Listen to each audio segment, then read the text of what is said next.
All right. So the title of my talk today is the amendments to the Admin Order 2022-24.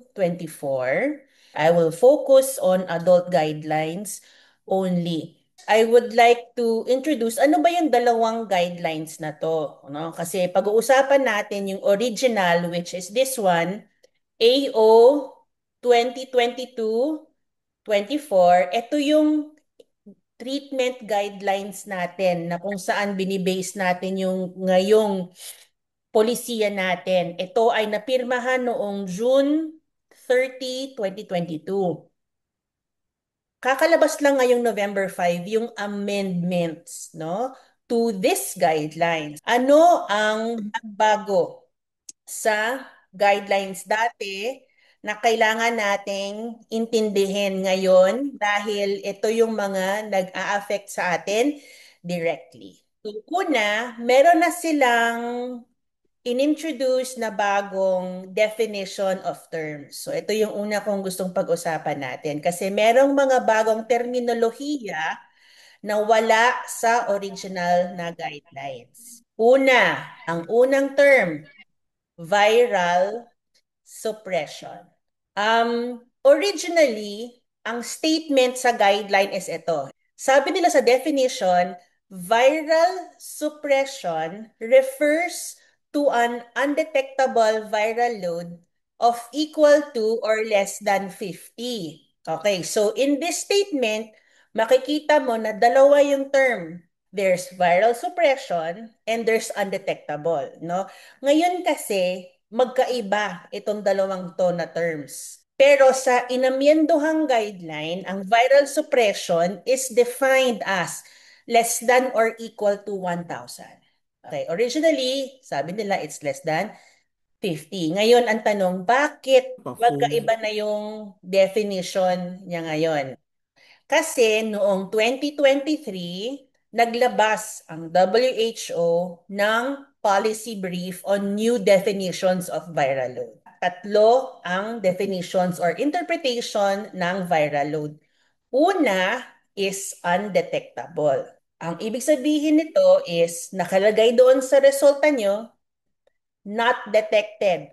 RNA not detected. Kailangan nyo makita yung tatlong words na yon. It's equivalent to zero risk of sexual transmission, minimal risk of mother-to-child transmission. Next, suppressed. Detected meaning may number pero less than 1,000. Yan. Ito ngayon yung viral suppression na kaninang nakita natin sa guidelines, 'di ba? Suppressed pero detected. Basta less than 1,000. So, ibig sabihin nito, low level ng virus, maaring dahil kakastart lang, o kaya hindi masyadong maganda yung adherence, or may pasimulang drug resistance, pero ang risk of sexual transmission is still close to zero. Yan, negligible daw yung risk nun. Next is unsuppressed kapag ang viral load mo is more than 1,000. Ibig sabihin nito, meron tayong talagang viral replication. Could be from either nagmi-miss ka ng dangamot mo or kakastart mo lang o kaya may drug resistance ka na. Pero maaari tayong magkaroon ng transmission either from sexual encounter or from mother to child or vertical. Pag-uusapan pa natin ng mas matindi ang term na undetectable. In the original guidelines, 'di ba? Ito less than 50 talaga yung ano, yung undetectable. Pero sa amended, ginawa nilang less than 200. Okay. Ang tanong, bakit magkaiba? Ba't ang daming number? So, bibigyan ko kayo ng sample ng mga viral load results na maaring makita natin sa ating mga kasamahan or mismo sa atin. Iba-ibang machine ito, iba-ibang brand, iba-ibang bansa din yung iba pero explain ko sa inyo. Okay. Itong unang result, this is a sample of siguro frequently sa high precision ganito ang labas, no? Ang resulta niya is no measurable and detectable signal. HIV RNA not detected. O if you remember, yung sinabi ko kanina, pag may three words na RNA not detected, ito yung undetectable. Okay. Nagbabase ang undetectable sa level of detection ng isang machine. Kumbaga, yung kakayanan ng machine to be able to count kung gaano ka pinaka-lowest level of HIV virus in blood na mabibilang ko. So sa machine na to, which is a PCR na Cobas Takman, kaya niyang mag-detect mula 20 pataas. So ang level of detection niya is 20 and above. Okay, so yun yung kanyang level of detection.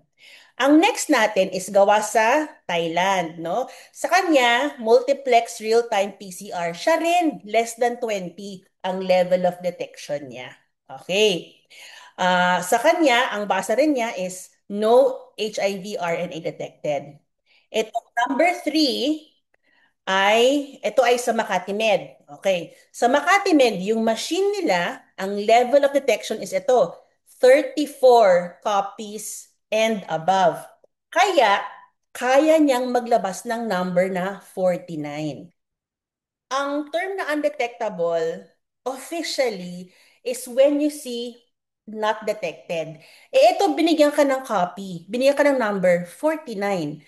Therefore, it is detectable but very, very, very low. Okay, yan. So, saan siya magfo-fall under the WHO guidelines? It is suppressed. Kasi may number ka, but it is less. Okay? Pero, semantics lang to guys. Kumbaga, it's only how you label it. Pero, yung iyong conclusion naman after nun is, basta less than 1,000, negligible, pag undetected, zero risk. Okay. Itong ibang resulta na nakuha natin. Ito naman ay gene expert, no? So, ang gene expert natin is usually 40 ang level of detection niya. So, pag not detected, undetectable ka.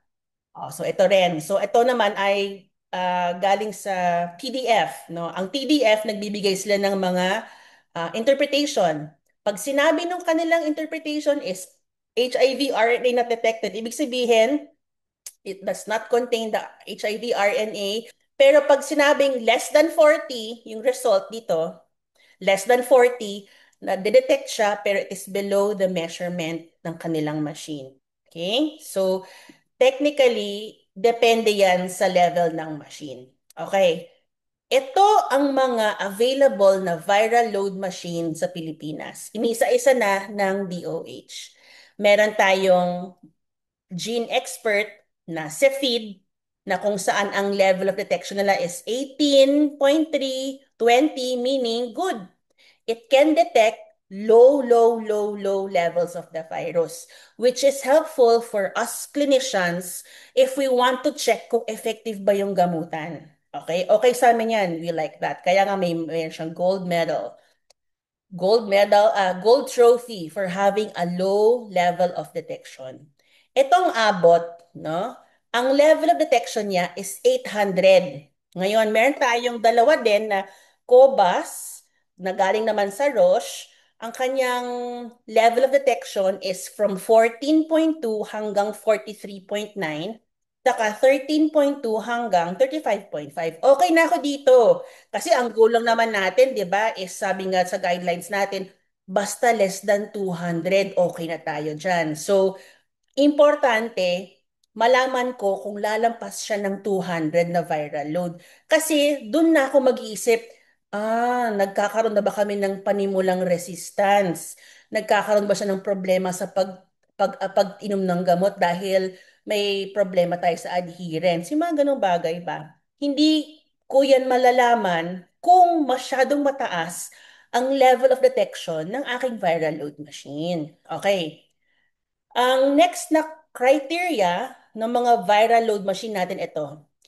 Testing system. Ibig sabihin, pag low throughput, 50 lang ang kaya niyang i-run kada ano time o kaya pa isa-isa lang.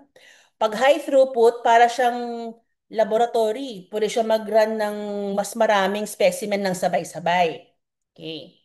Ngayon, saan located ang mga machine na ito? Pag sinabing near POC, ibig sabihin nun, near point of care, kailangan lang niya ng simpleng setup. Clinic na maliit, may kuryente, may setup ng lab space. Pero sa clinic pwede na. Pag true POC, ibig sabihin, pwede mong bitbitin. Okay? Pwede kang magkaroon ng mobile clinic, bitbit mo yung viral load machine mo. At pag lab-based, malakihang makina to. Kailangan nito talaga ay naka-standby sa lab, maganda yung setup, dire-diretso yung kuryente. Dahil high throughput siya, marami siyang pwedeng i-run. Yan. So, yan ang mga characteristics ng current natin na viral load machine. Siguro, ang pwede natin gawin bilang community, alamin natin sa atin bang mga treatment facility na kinabibilangan or pinagtatrabahuan or andun sa area ng ating region, ano-ano ang mga viral load machine nila. Pwede mong, for knowledge sake lang. Tapos kung gusto mo malaman saan ba sa amin ang merong high throughput para pwedeng magpadala doon ang mas maraming facility ng sabay-sabay. Pwede silang magbigay ng service, kumbaga, ng viral load monitoring. So, maaari niyong matanong, bakit pinili ng amended guidelines na iset ang level of viral load being undetectable at 200? Okay, so nanggaling ito mula sa mga trials, no? Clinical trials tulad ng partner 1, partner 2, opposites attract, na kung saan nag-set sila ng ito yung minimum viral load level na kung saan wala tayong na-document na transmission of HIV mula sa mga participants natin. Yan. So, yun yung naging common cut-off na kumbaga, nagbigay ng patunay sa U equals U. Kung kaya, yun yung ginamit ng ating local guidelines.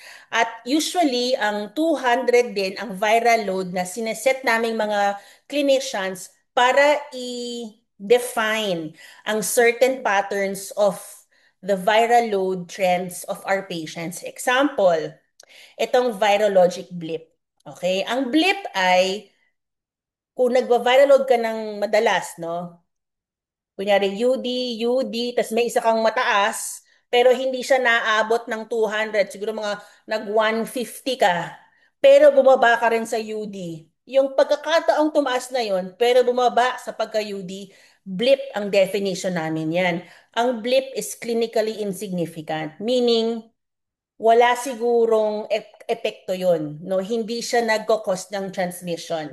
There are some instances talaga that cause a blip no, in a person's life, like viral infection or nagpabakuna ka, tapos tsaka ka nagpagawa ng viral load o meron kang panandaliang lack of adherence. But as the important thing here is, you return to an undetectable state. Yan. Tapos yung low-level viremia naman, pag dinefine namin ito sa pasyente namin is meron siyang nababasang number sa viral load. Parang yung kanina nakita natin, 49, 49, kunyari 100, 30, pero laging ganun lang siya. It just hovers above the level of detection, but it doesn't reach 200.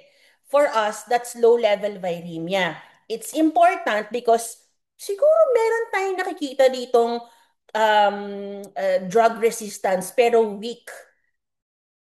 So, more definitions that are in the amended guidelines that you might not have seen in the original. First, routine viral load is a viral load testing for early detection of virologic failure. Meaning, ito yung pag nag-start ka ng gamot, yung first 3 to 6 months mo, tapos every year thereafter. Kumbaga, routine, usual mong ginagawa. Pag targeted viral load, ibig sabihin nito, wala ka sa schedule mo ng viral load pero pinagawa ka ni doc. Kasi meron siyang pinagsususpetsahang either clinical or immunological failure. Ibig sabihin, meron kang extra viral load. Merong may special event, no, that needs monitoring. Next, enhanced adherence counseling. Ito yung structured and tailored intervention designated to support PLHIVs who experience challenges in maintaining optimal adherence to AR, addressing barriers such as but not limited to psychosocial, behavioral, etc. So, makikita natin minsan na ang intervention na nire-recommend ng guidelines bago magpalit ng gamot is kung adherence ang problema is enhanced adherence counseling. Ngayon, challenge ko to sa mga case managers natin, sa mga counselors natin, ano ba ang ibig sabihin ng enhanced adherence counseling para sa inyo? Dahil sabi dito, it is structured, meaning may sinusundan ka na proseso. Pangalawa, it is tailored. Kung ano yung kailangan ng kliyente mo, i-customize mo yung adherence counseling mo para sa kanya. Pero may sinusunod ka pa rin structure. So, eligible for viral load, ito yung mga definition na kailangan natin sa pag-monitor. It is a PLHIV who is at least 6 months on ART, including virally suppressed and those unsuppressed after 6 months. Okay.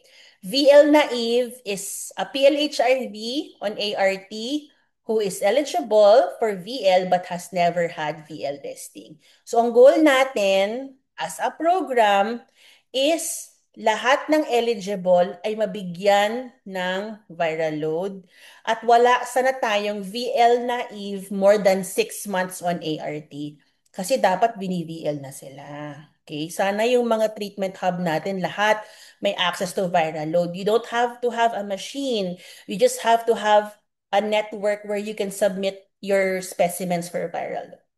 And ito pang last indicator is tested for viral load. Number of PLHIV on treatment who have been tested at least once in the past 12 months. So itong mga last three na bullets is for monitoring and evaluation. Dito kinukuha yung mga performance indicators natin, no? Kung nagagawa ba ng facility natin yung dapat gawin regarding viral load testing. Okay, pasok na tayo sa guidelines. On starting ART, according to our original guidelines, ART should be initiated within the same day upon recognition of HIV infection whenever possible, regardless of clinical and immunologic status. This is in the general principles part of the guideline. And then later on, if you go through it, sa section na to, ime-mention na under HIV and other OIs na meron tayong mga specific OIs na kailangang i-delay ang ART for specific periods, no? Parang ito, yung 4 to 6 weeks sa cryptomen, 14 to 21 days sa CMV-RET, and sa isang section pa sa TB is sa TB meningitis after the intensive phase. So, kumbaga, ano siya, hiwa-hiwalay. Hiwa-hiwalay na section siya sa guidelines. Kaya ngayon, sa amended guidelines, minerge na siya, no? Para very, very clear. ART shall be initiated within the same day upon recognition of HIV infection whenever possible, regardless of clinical and immunologic status, except in the presence of OIs requiring delay in treatment initiation to prevent iris, such as TB men, cryptomen, CMV retinitis. So bottom line, the same message, just a little bit more organized and in one place siya makikita, which is in the general principles, para kita mo agad.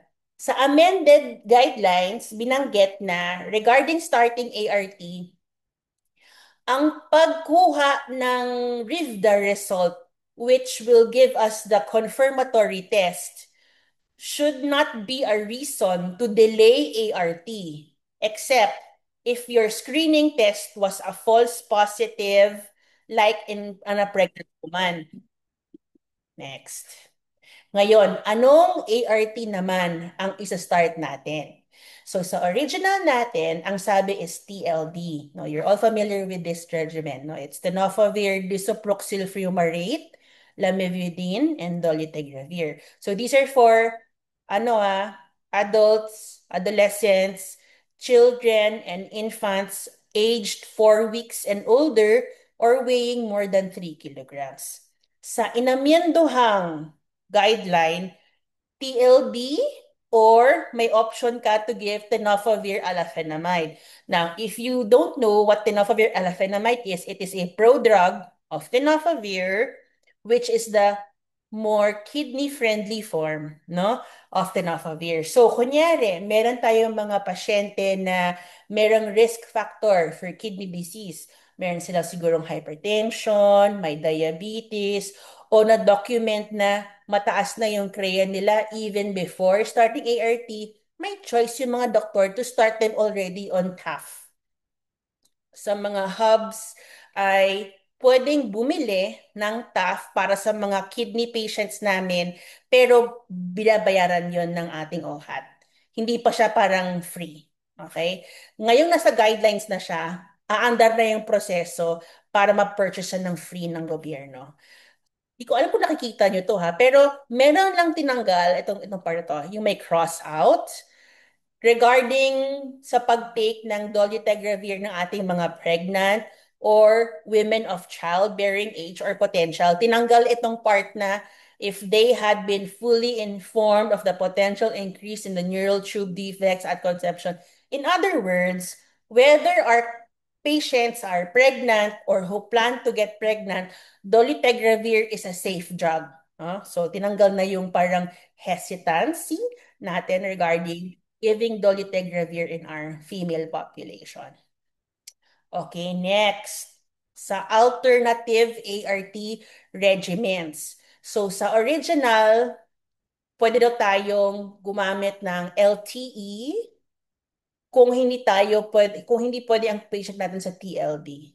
Pero ngayon, dinagdag na, maliban sa pwede pa rin gumamit ng LTE kung hindi sapat sa kanila ang TLD, ay pwede tayo mag tenofovir, alafenamide, M-Tri, and Dolu. So, meron tayong panibagong alternative regimen, yung TAF. Let's now talk about switching ART regimens. So there are two reasons mostly for us to switch regimens. Pag-usapan natin yung una. ADR stands for Adverse Drug Reactions, no? Ngayon, ang recommended dahil halos lahat tayo, no? Halos lahat tayo ay naka-TLB na ngayon, no? Pag may renal impairment, maliban sa option of switching it to your tenofovir alafenamide is pwede mo na rin siyang ilipat sa dual therapy. Dual therapy is the use of two drugs versus three drugs, no? Ang two drugs na to ay lamivudine and dolutegravir. So kung napansin nyo, nawala yung tenofovir. Okay. So dual therapy has had a lot of good evidence already. In fact, it is in the WHO guidelines on ART. Kaso, meron siyang mga indications lamang. Una, hindi siya pang-start, no? Pang-switch lang siya. So, kailangan ang ililipat mo sa dual ay nanggaling sa pagiging suppressed. So, dapat yung huli niyang viral load ay less than 1,000. 1,000 and below. So, suppressed siya dapat. Pangalawa, dapat wala siyang evidence of resistance. Bakit? Kasi dalawa na lang yung gamot mo eh. So kapag may pruweba ka na nag-resistance yung pasyente mo dati at chinek mo yung kanyang resulta at nakita mo na resistant siya sa lamivudine, obviously hindi na siya pwede magdual. Kasi otherwise, isang drug talaga yung gumagana at hindi pwede yun. Okay. Pangatlo, hindi siya dapat merong Hepa B. Paano malalaman kung may Hepa B? Kapag gumawa ka ng rapid test, reactive doon. O kaya, pag gumawa ka ng blood test, HBsAg positive or reactive. Kailangan ma-fulfill yung tatlong reasons na to para maging candidate siya for dual. Okay? So we have a few patients already on dual therapy and oftentimes ito yung mga pasyenteng merong kidney issues. Next, another reason to switch is treatment failure or hindi na gumagana yung current regimen mo. So sa original, ito yung mga recommendations nila. These decisions are made by your physicians based on your drug resistance panel. Hindi, as much as possible, meron kaming pinagbabasihang resulta. No, mahirap mag-blind switch, no. Although I do believe that there are places where wala silang access sa drug resistance na labs, and so parang pinaghahawakan na lang nila is a repeat viral load at the end of it. Pero that's very that like we should only do that if we really, really, really don't have access. But as much as possible, let's send a drug resistance test. Okay? So ano nagbago doon? Ipinasok na ang darunavir, ritonavir. So darunavir, ritonavir is another protease inhibitor. It is in the family of lopinavir, ritonavir, but it doesn't have as much side effects. Ipapasok natin yung mas magandang protease inhibitor, which is darunavir, para may option tayo. Okay? Viral load interpretation. So if the original says that undetectable is defined as less than 50, now it's less than 200. And if you have a viral load less than 200, what you do is you maintain. Maintain mo lang ARV regimen mo. If your viral load is less than or equal to 1,000, it is called suppression or suppressed. What you do is you maintain your ARV regimen. Now, if the reason for a viral load to be more than 200 but less than 1,000 is because hindi maganda ang adherence. Ayan, we must do enhanced adherence counseling. Kasi we want to correct the reason kung bakit hindi siya nagiging undetectable. We will do that and then we will repeat the viral load after 3 months if unstable or if may issue. Pero kung sinabi ng pasyente, Doc, promise to God, hindi ako nagmi-miss. So baka itong kanyang viral load na medyo higher than 200 pero less than 1,000 ay blip, di ba? Pwedeng blip. So pwedeng 12 months na lang ulit, no? Kung hindi naman pala problema yung adherence. Okay? Ngayon, kung more than 1,000 siya, ito na yung unsuppressed. Okay? Alamin natin bakit more than 1,000 ang viral load. Laging alamin ang reason. Adherence ba? Kung adherence, we will conduct and document enhanced adherence counseling. We will repeat viral load after 3 to 6 months. Kung after 3 to 6 months, mataas pa din, gumawa tayo ng HIV drug resistance test at mag-switch tayo sa second line therapy. Yan, kasi ito na yung potential treatment failure due to drug resistance. Okay. Sige, let's now go through the algorithm. So, during a routine or targeted HIV viral load test, this is done 6 months after ART initiation and yearly thereafter. There are three potential results. Pwedeng unsuppressed, ito yung more than 1,000. Pwedeng suppressed, ito yung less than or equal to 1,000. Or undetected. Okay. If suppressed or undetected, tuloy lang ang ligaya. Maintain ART, continue adherence counseling if needed, repeat viral load after 6 months, if bagong kliyente, and if unstable. Pero kung stable naman, next year na ulit. Puntahan natin tong unsuppressed, more than 1,000. Alamin, may adherence concern ka ba? Kung meron, conduct, document, complete, enhance adherence counseling, repeat HIV viral load after 3 to 6 months, and depende sa kanyang resulta ang action mo. Kung nabalik mo siya sa pagiging suppressed at undetected, very good, maintain ART regimen. Pero kung mataas talaga siya, eto na. Do drug resistance genotyping and switch to second line. Okay, I hope that is clear. Yan. So tapos na tayo sa pag-explain ng guidelines. Ipapakita ko ngayon sa inyo ang forms. Ito yung magiging molecular diagnostic laboratory request form. ng patient. So, iti-check nila kung viral load using the nucleic acid test or qualitative nucleic acid test. So I explain to you ha, because there is a quantitative and a qualitative viral load. Sige. Ito yung qualitative. When you say qualitative, it will only say detected or undetected, or positive or negative. It will not give you a number. So it is helpful in diagnosis only. It does not give quantitative levels. Walang number. No, so it should not be used for treatment monitoring. So remember, ito yung HIV, paano ba? HIV test in relation to ano yung nakikita ng mga test at ano yung timeline at ano yung best test to do, no? So, ito yung mga test natin, yung third generation antibody, fourth generation, pero bago lumabas ang antibody, pwede na kasi makadetect ang viral detection using the nucleic acid test. Ito yung gagamitin natin yung qualitative viral load to detect early diagnosis of HIV. Mas ginagamit ito ng mga babies for early infant diagnosis. Okay? Yan. Kasi itong quantitative, ito na yun, ito yung ginagamit natin. Focus siya sa HIV-1 at binibigyan tayo ng number. Ito yung ginagamit natin for monitoring.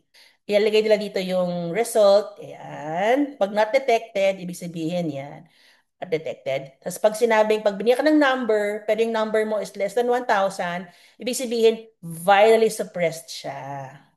Okay? Pag more than 1,000, ibig sabihin nun, virally unsuppressed siya. So, that ends my talk.